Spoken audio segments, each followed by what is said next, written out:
8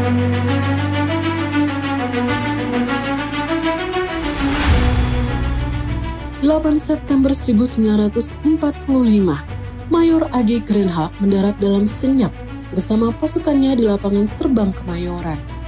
Ia mengemban tugas simpel tapi penting, mencari informasi tentang situasi dan kondisi secara umum di Indonesia dan secara khusus di Jakarta.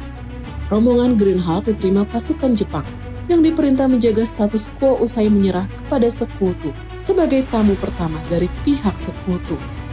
Kedatangan Greenhalgh menandai keterlibatan awal SEAC, pimpinan Laksamana Lord Louis Mountbatten di Indonesia.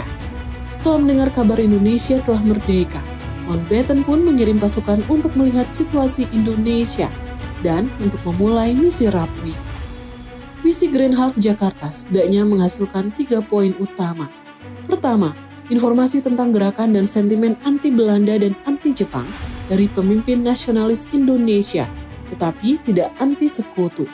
Kedua, kondisi para tawanan dan interniran sekutu membutuhkan pemulihan sesegera mungkin.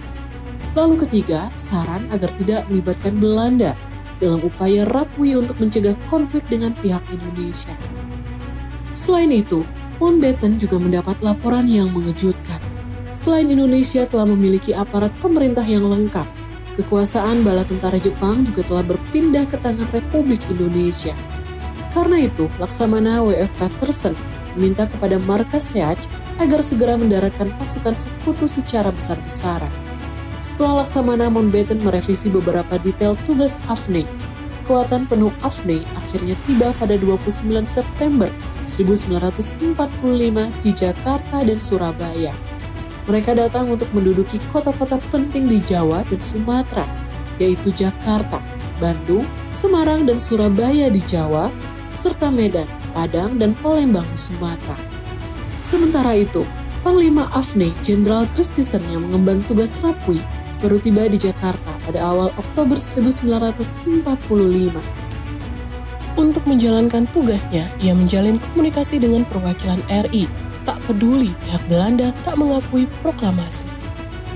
Namun, tidak selamanya tugas Rapui dan pemulangan pasukan Jepang yang dilakukan pasukan sekutu berjalan mulus. Banyak insiden pecah di kota-kota besar karena sikap angkuh serdadu-serdadu Belanda dan Inggris. Untuk mengatasi situasi ini, Inggris pun akhirnya mengirim diplomat senior Sir Archibald Clarke ke Jakarta untuk menjadi penengah perundingan antara Letnan Gubernur Jenderal Nika Haji Van Mock dengan Perdana Menteri Sultan Syahrir.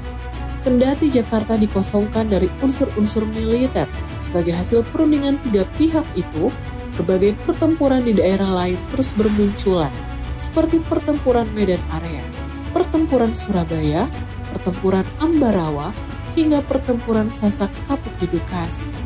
Persoalan ini pada gilirannya dibicarakan serius di tingkat pemerintahan. Pada 27 Desember 1945, Perdana Menteri Inggris Clement Attlee mengundang delegasi Belanda serta kedua duta besar negara masing-masing untuk merundingkannya di kediaman PM Inggris. Dari perundingan itu, mereka sepakat pemerintah Belanda harus mengakui hak bangsa Indonesia untuk menjadi sebuah negara yang merdeka. Pada Agustus 1946, Inggris pun akhirnya mengeluarkan keputusan penting bahwa mereka akan menarik pasukannya dari Indonesia dengan tenggat waktu paling lama 30 November 1946. Mulai dari 10 September 1946, Inggris menarik kembali pasukannya secara berangsur-angsur hingga 29 November 1946. Pada 30 November 1946, SEAC pun resmi dibubarkan.